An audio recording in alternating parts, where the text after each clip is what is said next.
Hi everyone, we're going to start chapter 12 today. Chapter 12 deals with genetics. Now, genetics is the branch of biology dealing with the principles of heredity. And heredity is a transmission of characteristics from one generation to the next, or from parent to offspring. All right? So as long as humans have had higher thought processes, we've thought about how traits have been passed from one generation to the next. But our true understanding of how those traits were passed on wasn't really known until this guy came along, and this is Gregor Mendel.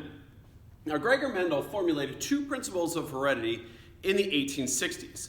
Now, unfortunately for Mendel, his ideas were largely ignored for the next 40 years. So even though he did all this great work in the 1860s, it wasn't until about 1900 where his ideas were rediscovered and his importance was finally known. All right. Now, he was an Austrian monk. So if you're unfamiliar with monks, they take vows that are similar to nuns in the Catholic Church. And so he lived in a monastery, but he also did some schooling in biology and also in mathematics, which gave him a really good background in trying to figure out how traits were passed from one generation to the next. So Mendel, as you can see here, and he's actually holding the plant that he used what is the garden pea. And he used garden peas because they were easy to cultivate and they had short generation times.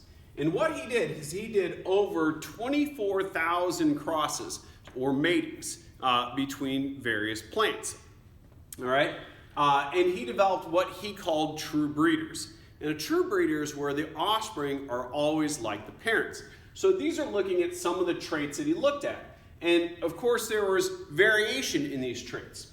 And so when he looked at flower color, the flowers could be purple or white, seed color, yellow or green, and so on. You can see all the other ones here.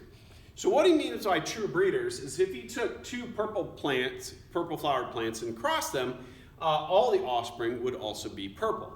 If he took two white colored plants and crossed them, all the offspring would be white. So that way he was sure that the traits being passed on from one generation to the next were the same. And then what Mendel did was what is known as a monohybrid cross. So here he would cross, so a monohybrid cross is a mating of individuals that differ by one trait. So he would take purple flowered plants and he would cross them with white flowered plants. All right, and this shows you exactly what he did here. So he would, on one of these, he would cut off the male parts, and then he would take pollen from one plant with a little paintbrush here, and he would put it on the female part of the other plant. And then he would put a bag over that so that pollinators couldn't pollinate this stuff anymore. All right, and then he would see what he would get. Okay, so this would produce seeds, and then he would plant the seeds and get his results then. All right, so let's look at his monohybrid cross. And he started off with what he called the P generation. P stands for parental, all right, and he always used what are known as his true breeders. So he crossed purple flowered plants with white flowered plants. And what he got in his F1 generation, and the F stands for filial, which means offspring. So all of the plants that he got in the F1 generation were purple flowered plants. All right? Now, during Mendel's time, there was this idea of how genes are transferred, and it was called the blending hypothesis. And essentially it stated if you had two parents of contrasting appearance, that you always had offspring of intermediate appearance. So if you took somebody tall with somebody short, their child would be in between. Now, we know that doesn't happen now, but Mendel showed that the blending hypothesis, even in his time period, was incorrect. Because if the blending hypothesis was correct, you would have had these lighter purpled flowers, which didn't happen. All right? So what Mendel did after this is he crossed the F1s with each other. All right? And so what he got out of this was the F2, which is the second offspring generation. All right, and what he found here was that he got 3 purple flowered plants to every 1 white flowered plant that he got. All right, so he had to think about this. He had to think really about, because he was really interested in that white flower trait. Because that white flower trait was in the parental generation, it disappeared in the F1, but showed back up here in the F2. And so I had to think about, how could this have been possible? How is it that this trait was in one generation, skipped a generation, and showed back up?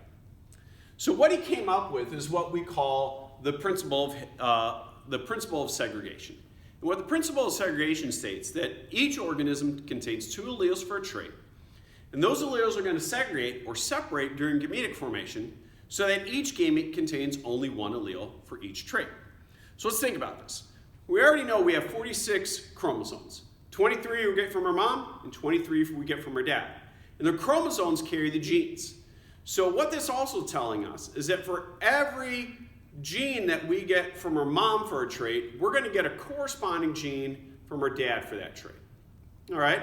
And that's what the principle of segregation is stating here at the beginning. But then it goes further and it says, when you make a gamete, you're either going to give off your mom's gamete for that trait or your dad's gamete for that trait. All right? So 2 alleles for a trait, but those alleles are going to separate or segregate during gametic formation. So when you make a gamete, you're either giving off one of those gametes or the other. Okay? And that's what the principle of segregation is saying here. All right? So, we look at this, we can look at these types of alleles. So, when we look at this here, all right, we have a dominant allele and a recessive allele. A dominant allele is an allele that masks the expression of the other allele. And in this case, this is that purple color is the dominant allele, because in that F1, we don't see white anymore. Now, next is a recessive allele.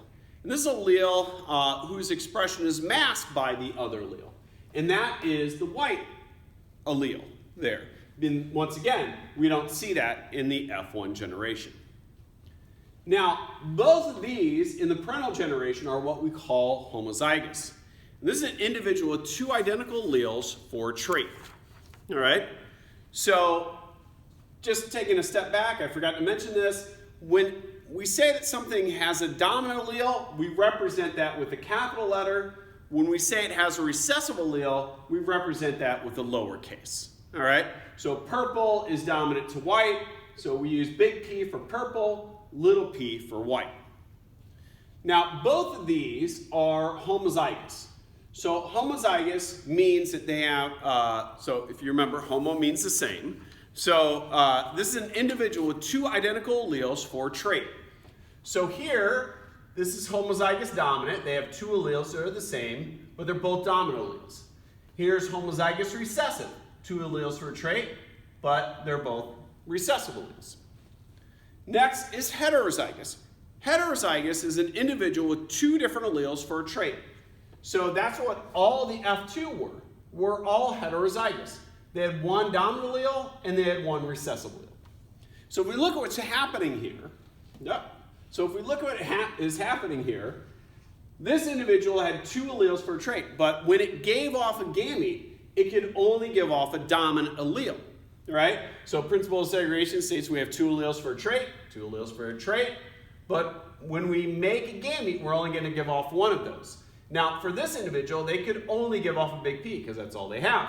And for this individual, they could only give off a little piece. That's all they have. But when those 2 alleles came together, we all had heterozygous offspring in the F1. Okay? Now, even though they had 1 of each, they are still purple because they have a dominant allele. All right?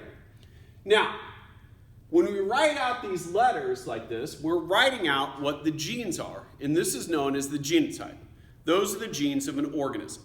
So when you write 2 dominant alleles there, you could say, that is homozygous dominant.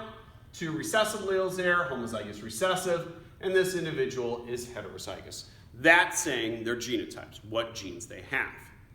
Next is its phenotype. And that is the physical expression of the genes. And a lot of ways we can look at that is the physical color, or the physical appearance of that organism. So this organism, its phenotype is purple. this organism, its phenotype is white, and this organism, even though it's heterozygous, its phenotype is purple, okay? So one of the things that you can see by looking at this is that if somebody shows a dominant phenotype, they could either be homozygous dominant or heterozygous. If they show a recessive phenotype, they can only be homozygous recessive. So this individual having that recessive phenotype can only be homozygous recessive there. All right, so one of the things I didn't mention here with the principle of segregation is that Mendel did not know anything about chromosomes or meiosis. Those would be discovered 20-some years after he did his work, all right? But his principle of segregation explains exactly what is going to occur in meiosis, right? So, right, we have two alleles for a trait. Those alleles are going to separate from each other. And then this down here is showing fertilization. So this allele could match up with this allele, and then you have an individual that is white. This allele could match up with that allele. This individual is heterozygous, so they're going to be purple. This allele could match up, this allele could match up with that allele, and then that individual would be this here. So this individual would be purple, or this allele could match up with that allele, and that allele would be purple as well. So these three, the one that's homozygous dominant and these two that are heterozygous, are going to be purple to this one being white, all right? And that is what Mendel got, all right? Now there's an easier way to do this than trying to figure out how these guys match up doing meiosis, and that is doing a Punnett square, which you see here. And if you go to the next video, I'll explain how we do Punnett squares.